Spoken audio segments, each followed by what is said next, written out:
We begin the new parak, or say on Kuf Tes Vav Amud Aleph 115a.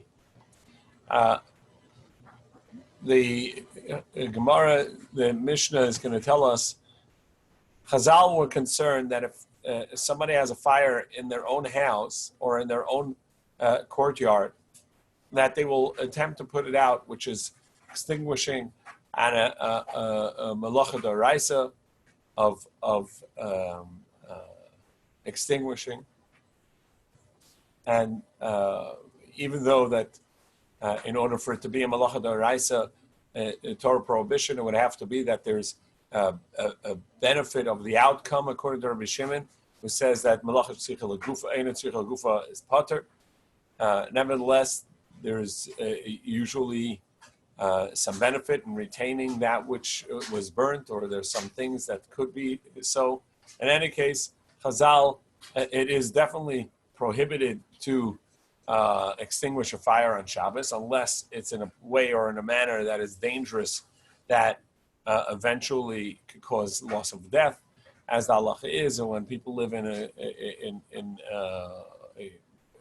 community, houses near each other, that actually could turn life-threatening because of the fire. So you can extinguish that or get help, call a non-Jew to do that.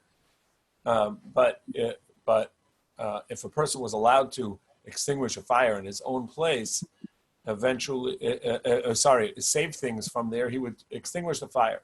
And so Chazal prohibited taking out things from a fire, or rather standing back on account of that he may extinguish the fire. You can't learn this parak without thinking about Morris's father. Correct. The amazing story of him letting the silo burn down. His entire life, his entire fortune, everything he had.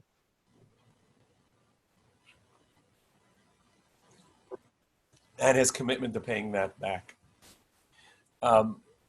In any case, for those who don't know the story, they should get the recording of Morris telling the story. It's fantastic, but true, obviously. So Chazal permitted only very few things to be saved from a burning house if it's not a danger. It's simply a loss of property. Chazal prohibited many things from being removed. However, and even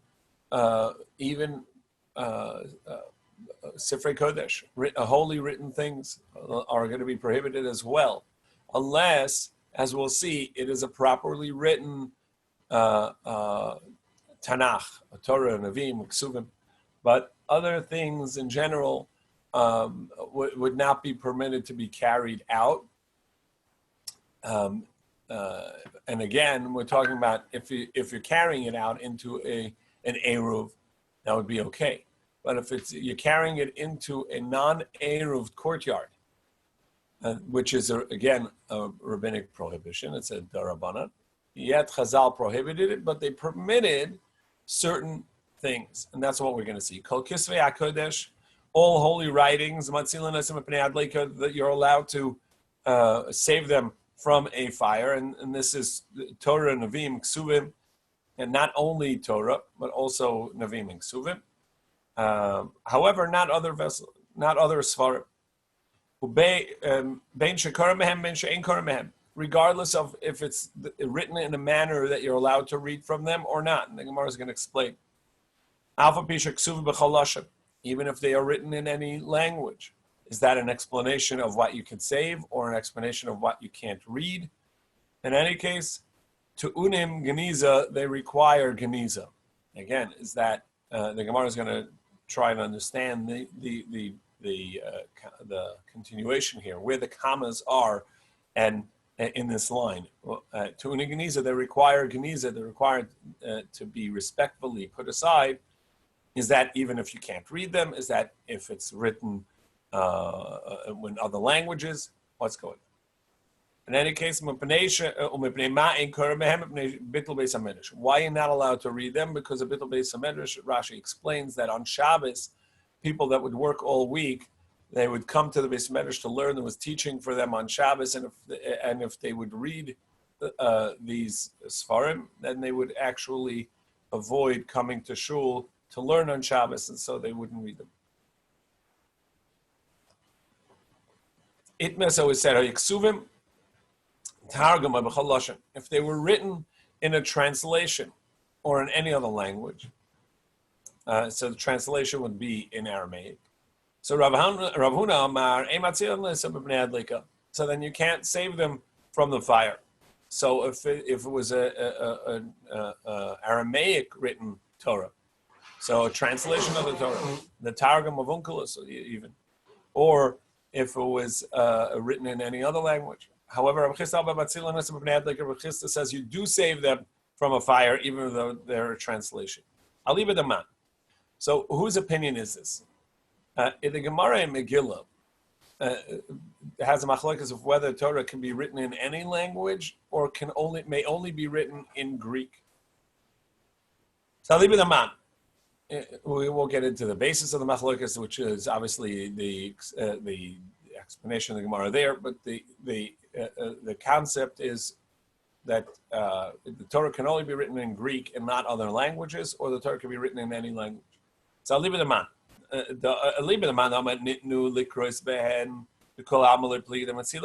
So according to the opinion of the Chachamim, not Rabbi Yishmael, the Chachamim will say that you can read translations of the Torah or a Torah written in translation, then you can save it. But according to Rabbi Shmuel, that says he is not allowed to read the Torah unless it's written in Greek. So translation Torahs may not be written, may not be read. So Rav Huna says, so you can't save them. You must because it should not have been written to begin with. The Holy Nitnu is bad. And Rav Chisda says, nevertheless, it counts as Sifrei HaKodesh, as holy books, and therefore should not be kept in the fire. You should save it for the honor of the kedusha, that's the holiness that's in it. So the Gemara says, well, how does that fit our Mishnah? Tanan, all holy books may be saved from the fire, whether they are, whether you can read from them or not. Meaning, not like Rav Huna says that since you can't read them, that you can't save it.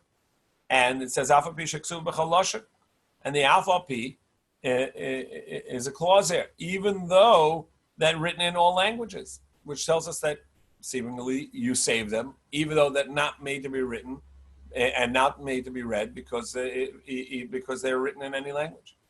My lav shekora behen neviim v'shekora behen ksuvim. Well, so wouldn't you say that it's written? The neviim are written in a way that you can read, and the ksuvim are written in a way that you can't read.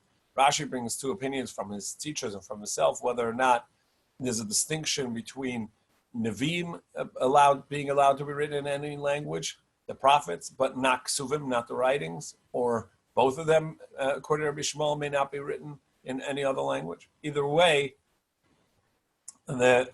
what's allowed to be read is to be saved, and what's not allowed to be read, nevertheless, even though that they're written in other languages which should not be read, nevertheless, still it says that you save them. To Yuftu Rav Huna, which is a contradiction to Rav Huna. So Rav Huna, it says that Tanakh, written in other languages, which are not to be read, are also not to be saved on Shabbos. And yet in our Mishnah, it seems to say that it should be saved, because the Alpha Pi is a clause saying that even if you can't read it, still, even though that it's written in other languages and you can't read it, nevertheless you should save it. But Rav Huna says, actually, the Tizbara, let's look at the next line. Ema Sefer to Unin Geniza.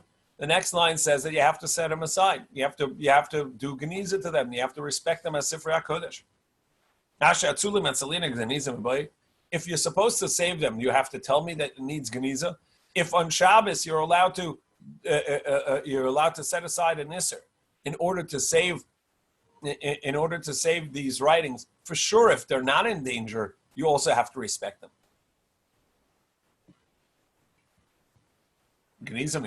So I have to tell you that. So what's the next line say? So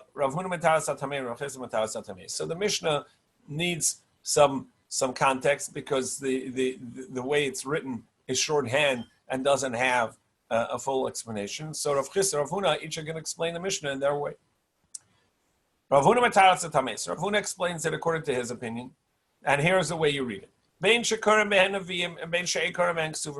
of whether you're supposed to read from them the Nevi'im or not supposed to read from them the Ksuvim, again, the Ksuvim will not be read, the writings will not be read because you should be in shul in the learning. Either way, regardless of whether you should be reading or not, you save these writings. However, that's only if it's written in Lashon HaKodesh. That's the first part of the Mishnah. So the first part of the Mishnah is regardless of Svarim that you're supposed to be reading on Shabbos or not, nevertheless you save them, whether it's Torah, whether it's Nevi'im, whether it's Suvim, but it has to be written correctly.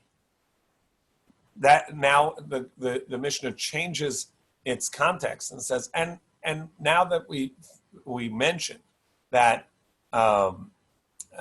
you save Svarim, you should know that even the Svarim, even the Sifrei Kodesh, the holy books that you would not save on Shabbos, nevertheless, you have to treat them respectfully. But if it's written in other languages, you don't save them. Nevertheless, you have to treat them respectfully. And when it's and when it's time, you put them aside. You put them in Geniza, and you don't just dispose of them. That's where Rav Huna reads it. So the switch in context to Geniza begins as soon as it mentions other languages, and so the other languages is not going back on the first part, which is a saving a safer from fire. Rather, the all languages is the beginning of a new conversation.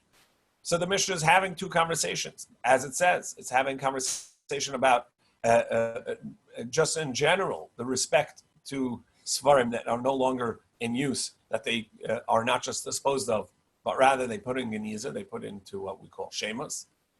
That switch, according to Rav Huna, happens early in the Mishnah. The Mishnah first says you save all Sifrei Kodesh regardless of whether it's to be read on Shabbos or not. End of conversation. And even the ones that are not to be had at all, and even the ones that are not to be saved on Shabbos, nevertheless, you have to be respectful, and they need Geniza. And those are Svarim written in other languages. However, Rav Chisda explains according to his opinion, regardless of whether it's Svarim that are required, that are to be read on Shabbos and not to be read on Shabbos, and even if it's written in other languages, which is not to be read even on a weekday, ever. Nami Matzilat, all these are to be saved, and this is Rav Chisda's opinion, that even according to Rabbi Shmuel, that Sifrei Kodesh written in other languages should not be read, nevertheless, you save it on Shabbos. And what's the next line? And then it says, Tu'unin Geniza. It requires Geniza. That's a half sentence. What does that mean? And these are holy enough that when the time comes, they require Geniza. And that's where the switch to the new conversation happens, and it's only two words, this new conversation. Even when they start disintegrating from use or from age, they require Geniza and respectfully put away and not just dispose them.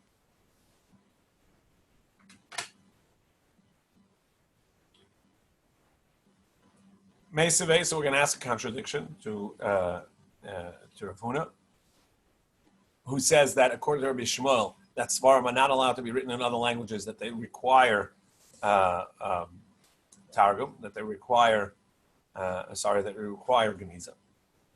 And you're not allowed to save them.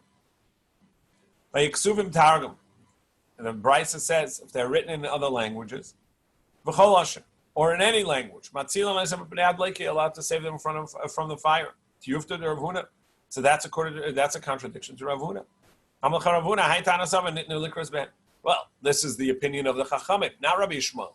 Rabbi Yishmael says you're not allowed to read them and therefore you don't save them. This brisa that says that you save svarim written in other languages is the first opinion of the Chachamim, who say that you're actually allowed to learn from them. Tashema, well, what about this brisa? Come and learn from here.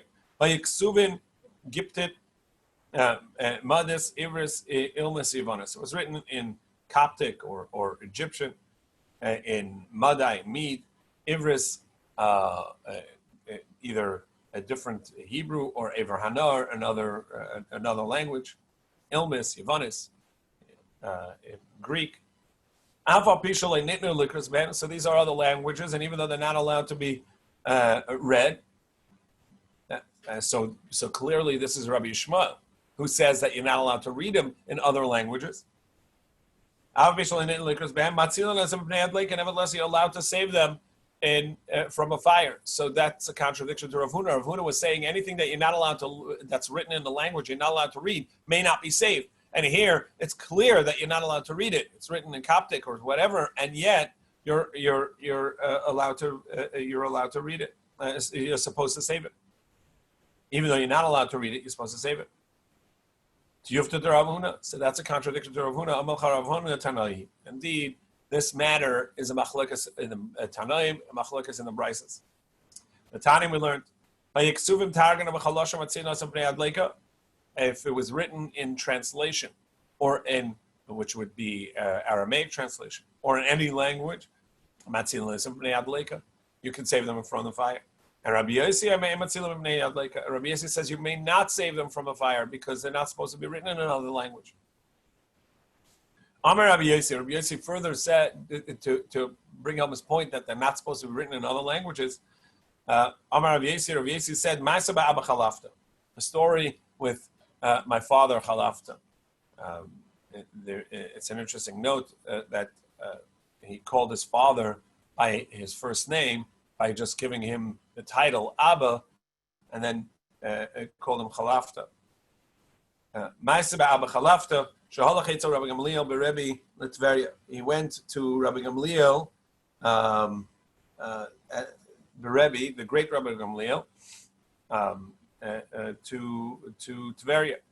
Which Rabbi Gamliel? Rashi tells us this is there were multiple Rabbi Gamliels. This is the elder Rabbi Gamliel. And there was a grandson of his, Rabbi Gamliel, who was the great-grandfather of Rebbe, who compiled the Mishnah. So he went to the great Rabbi Gamliel, to Tveria,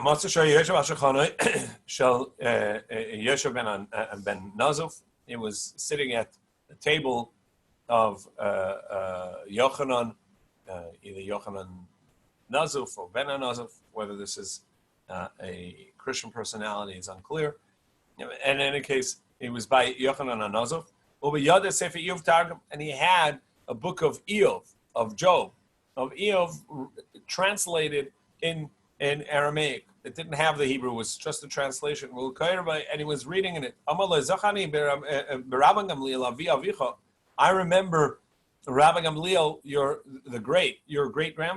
grandfather, that he was standing on a platform on the Temple Mount. And they brought in front of him a translation of Eov, written only in the translation. And he said to the Banai, to the builder, bury it beneath the nadvach, which is one of the rows of bricks. And he commanded that Rabbi Gamliel, the great, said, Rabbi Gamliel beRebbi said, okay, so this one too, the Sefer Eov that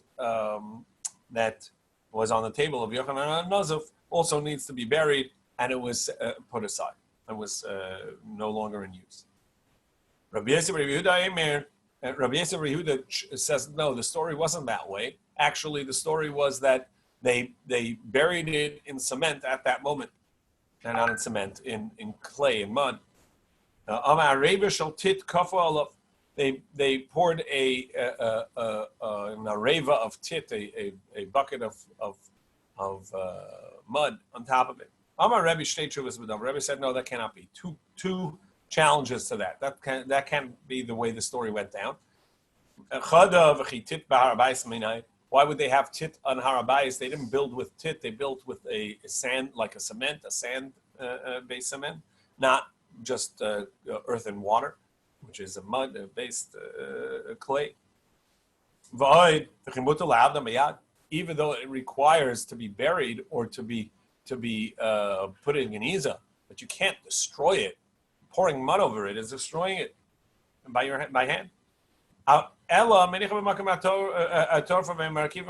you put them in a place that's open and you put them in a way that they're going to disintegrate on their own. And that's the way to set it aside and allow them to naturally, but respectfully, be disintegrate.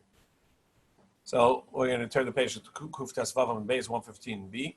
The Gemara is going to go into, so Rav Huna says, okay, he acquiesces and says, even though I say the halacha is ein matzil, that if it's written in another language, you cannot save it.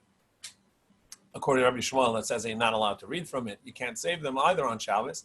But I acknowledge that in and of itself is a machlokes in the Brisa. Man Tanoi, so who are the two Brises? Ilay Matana Kama de Rabbi Yossi, it's the first opinion of Rabbi Yossi with Dylan Bahakam Ifli, and Masav and Nitnalikras Man, Masav and Elaine Nitnalikras Man. Even though Rabbi Yossi says it may not be buried, it may not be saved on Shabbos, and the opinion at the beginning of the Brisa says it may be, that may be because he holds that Rabbi Yossi holds like Rabbi Shmuel that you're not allowed to read from it, and the Tanakhama holds that you may read from it. Who tells you the reason is because that even though it's not allowed to be read, still you're allowed to save it. Rather, so, the previous brisa, which said that if it's written in Coptic or etc., it gives a number of things, languages. Nevertheless, it says you're not allowed to read it and you're allowed to save it. Ella Rabbi Yossi v'Tana the gifters. Rather, it's Rabbi Yossi and the Tana, the brisa that taught that even if it's written in Coptic, it may not may not be read. Nevertheless, you save it on Shabbos.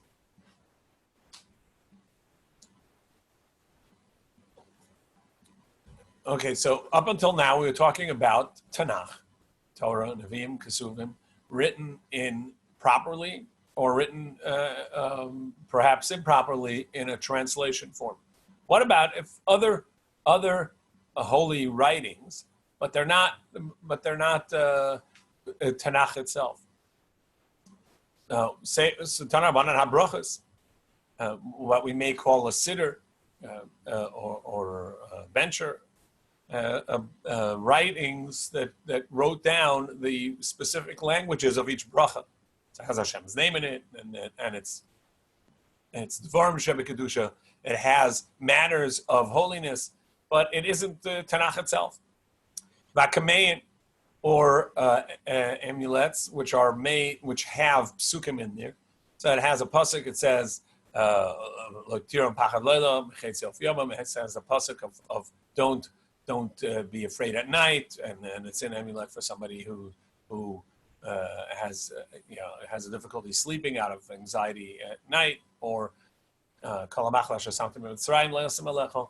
any ailment that came to Mitzrayim will not come upon you, to help someone in healing.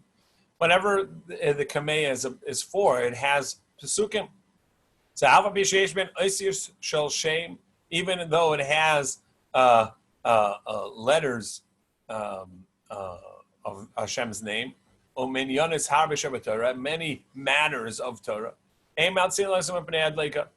may not save them and take them out of a house or your courtyard that has a fire and to carry it outside of an eruv, outside of a combined space. Ellen Asrafim Mekomim, it must be left to the fire. Hein Vasker is saying them, even though that they have holy names in there and holy words in there. And therefore, somebody who writes the brachos, it's like they're writing, it's like they're burning the Torah, because they're going to end up. Fires were prevalent back then, and essentially they're writing something that ultimately is going to be burnt in a fire, because you are not going to be able to save it on Shabbos. And all this is prior to the later need, due to the Roman oppression and closures of the academies, of writing Torah Shabbal Peh. Really, Torah Shabbal Peh was meant to be Baal Peh, oral Torah, and the writing of it was only came later as Eis Lasos Lashem Efer Torasecha, only on account of need. In order to maintain Torah, there was a need to do what wasn't done beforehand and wasn't supposed to be done, which is writing down the translation and the meanings and the teachings of Torah Shabbal Peh. There was a story with somebody that was writing these kinds of writings, brachos and translations and explanations. It was in Sidon. And they came and told Rabbi Shmuel, there's this fellow who's writing things that are not meant to be written.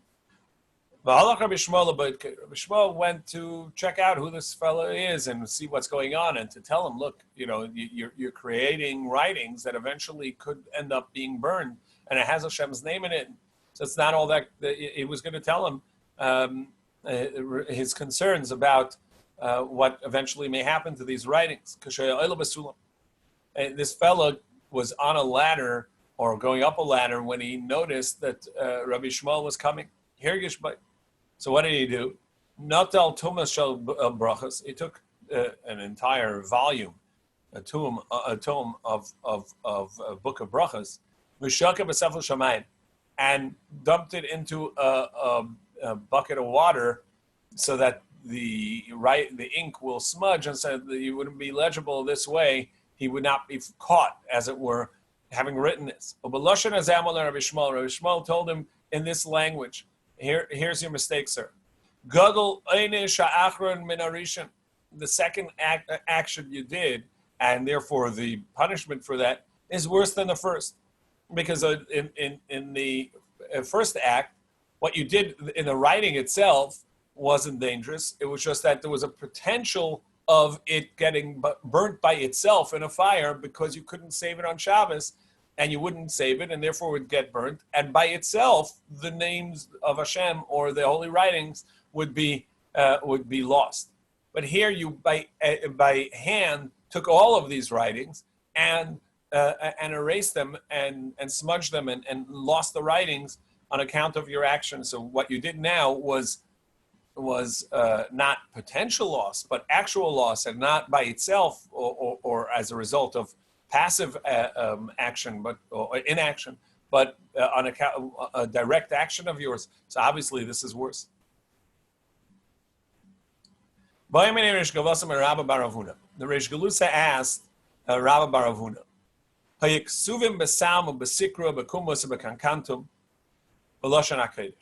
if it was written properly in Lashon HaKodesh, in Hebrew. However, they're not written in the proper way that a Sefer Torah is supposed to be written. They were written with less, with inks that don't last as long and don't last as well as. It's not the way the Sefer Torah is supposed to be written. It's supposed to be written with dio, which was the type of ink, but you wrote it with other types of ink, Sam, Sikra, Kumas, and Kankantum, which we saw earlier, the question of whether those are kosher or not, but it's definitely not. It's definitely inferior. And Tues says over here, in fact, we can see from here that it shouldn't be read at all. Even though that later it would seem in the Gemara that it could be read. Yeah.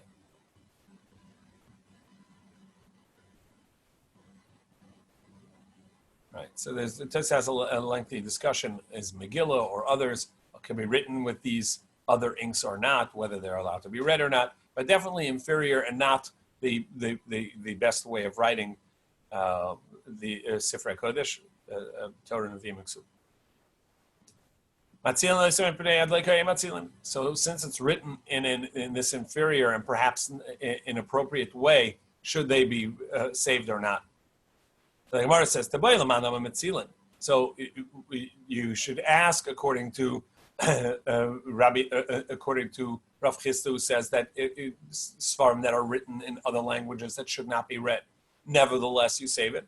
And we can ask this according to Rav Huna, who said that if it's written in other languages and therefore you're not supposed to read it, you don't save it on Shabbos. Either way, this Sefer Torah that's written properly, meaning it's written in the same in a proper Hebrew, nevertheless is not written. It is not written with the right ink, and therefore should we not save it? So according to Rav Huna, it says that if it's written in the wrong language, it should not be saved because it's not supposed to be written. That's because it's written in Aramaic or in other languages. But over here, it's written in Lashon HaKodesh. It's written in the Holy Tongue. It's written in proper Hebrew. And therefore, you're supposed to save it. Perhaps, or even according to Rav Chisda, who had said that you're supposed to save even svarim that are not written in Lashon HaKodesh, are written in other languages. It's written in the proper ink that is going to last. In any case, it's if you leave it, if you save it, it will remain for a very long time. It will be a proper writing. But over here, what are you saving? You're saving something that's going to diminish. Its ink is going to evaporate, or color is going to diminish over time. So you're saving something that in and of itself is already in a way of going away. And because it doesn't last as long as dio, it doesn't last as long as proper ink. So that's the question that the Reish Galusa asked Rabbi Rav Huna. Amalei Matzilim. He said, we don't save it. Either way, we're not going to. The halach is that you don't save it. Like his father said, like Rav Huna said, in regards to written with other languages, that you don't save it since you can't read it according to Rabbi Shmuel.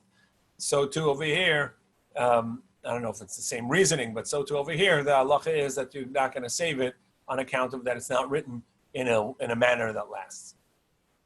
Well, Rav Amnuna Tana Matzila. Well, what about Rav Huna has a brisa that says that you do save such a Sifrei Kodesh written without the proper ink, with other types of ink like Salmon Sikra. Malay Tanya says if you have a brisa that like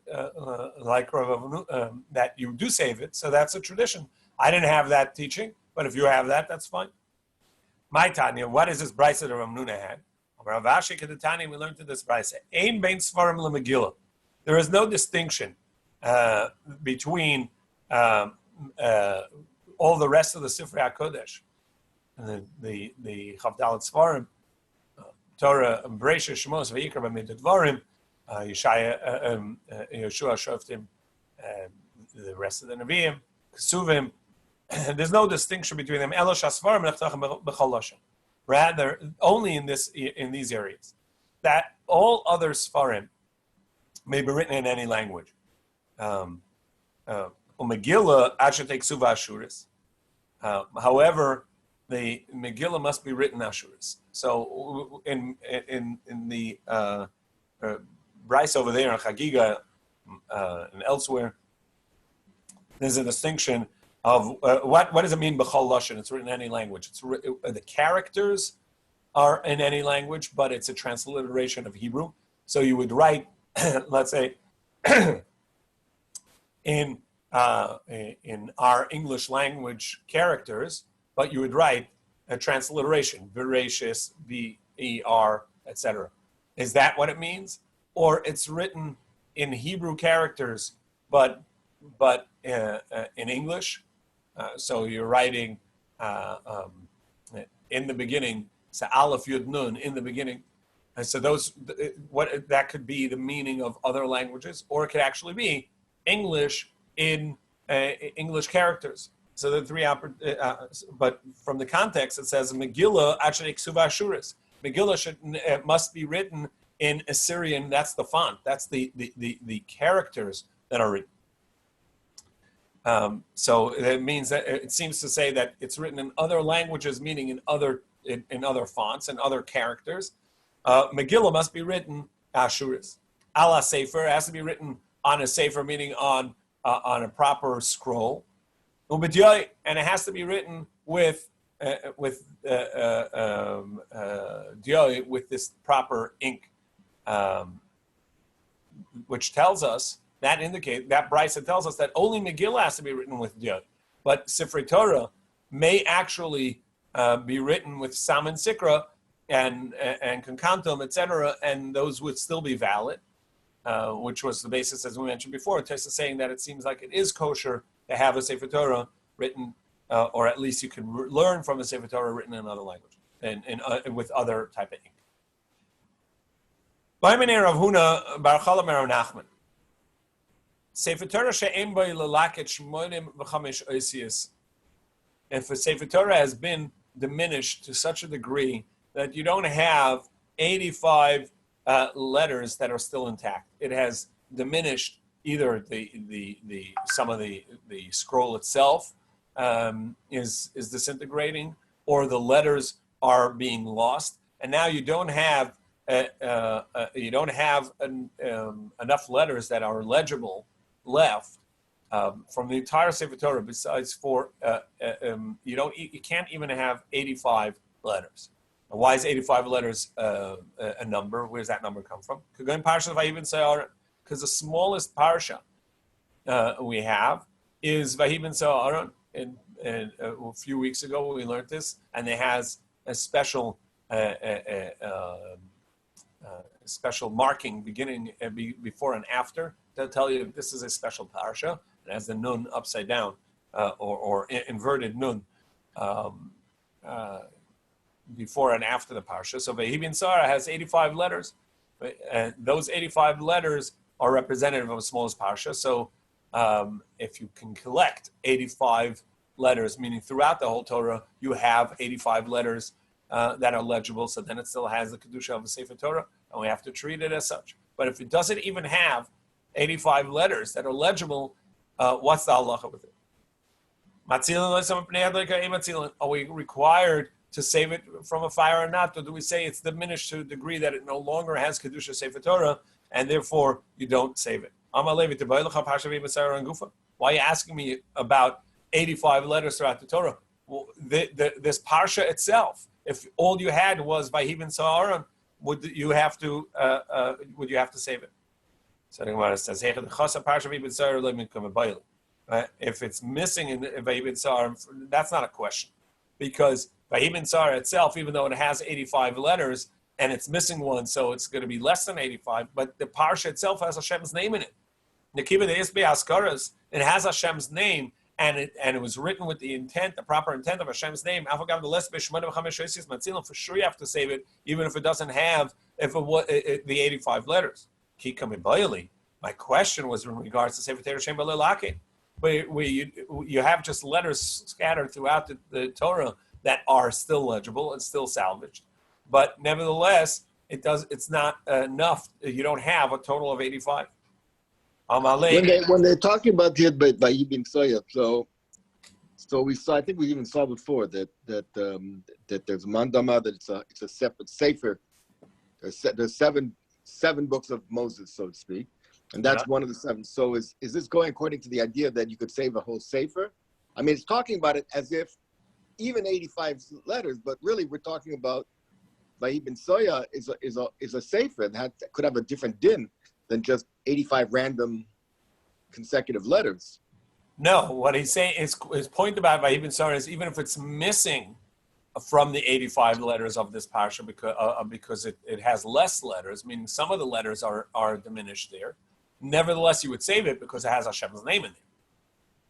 So even if it's not a sefer, even if it's diminished and missing, nevertheless, that for sure you would save. The question is only if you other letters throughout, but they total 85 letters, which is the number of the smallest parsha.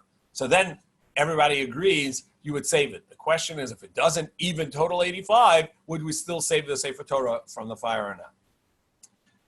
Amalei Metzilin says, indeed, that at that point it is diminished, and you would not save it. Eisavei say as a contradiction. Targum shekasva mikra shekasva targum. Whether it's Aramaic in the Torah that he wrote in Hebrew, so there are Aramaic words. Like the Gemara is going to say, Yagar Sadusa, when Yaakov and Lavan are separating, they made this pile of rocks as their monument of their truce and trust. And it says that it called it Yagar Sahadusa, and if somebody wrote that in Hebrew instead of Aramaic, or vice versa, he wrote Hebrew parts in Aramaic, Shekasatargim, Ksav Ivris, or if it wasn't written in the Assyrian font, which we use in the Torah today, which is what we call Hebrew letters, but instead he wrote it in the ancient Hebrew letters, which were mainly used for mundane, for coinage and documents, and he wrote the Torah in that. Matzilin, you would save it, even though that it's not written in the proper font and the proper characters. You would save it from a fire. And for sure, the parts that are actually meant to be Aramaic, and he wrote it in Aramaic, you would save. So Targum Shabbat mind you, Yigar Sa'adusa. And in the Torah, where do you have Aramaic? It's two words, Yigar Sa'adusa. It doesn't have 85 letters, and yet it says that you would save it. No, there it means that you have a total of 85 letters, including the Aramaic. Are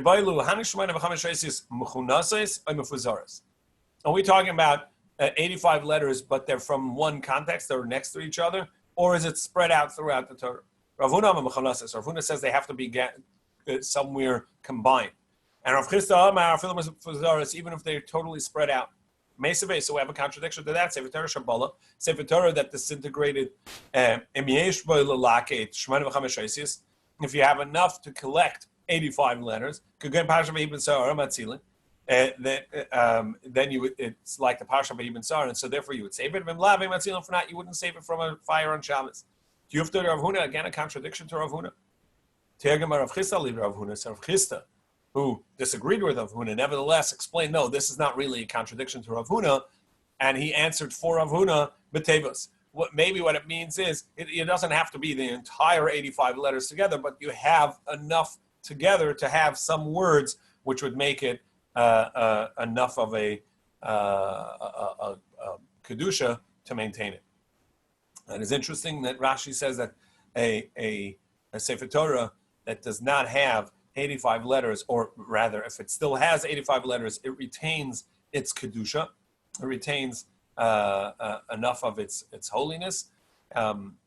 This is brought in halacha in regards to keeping Sifrei Torah that are pasul in the ark, in the Aron, because it retains its kedusha, even though that it doesn't have all of it correct. If it has at least 85 letters, it still retains its kedusha. Tomorrow we'll continue with Vahi ben Soa and this halacha of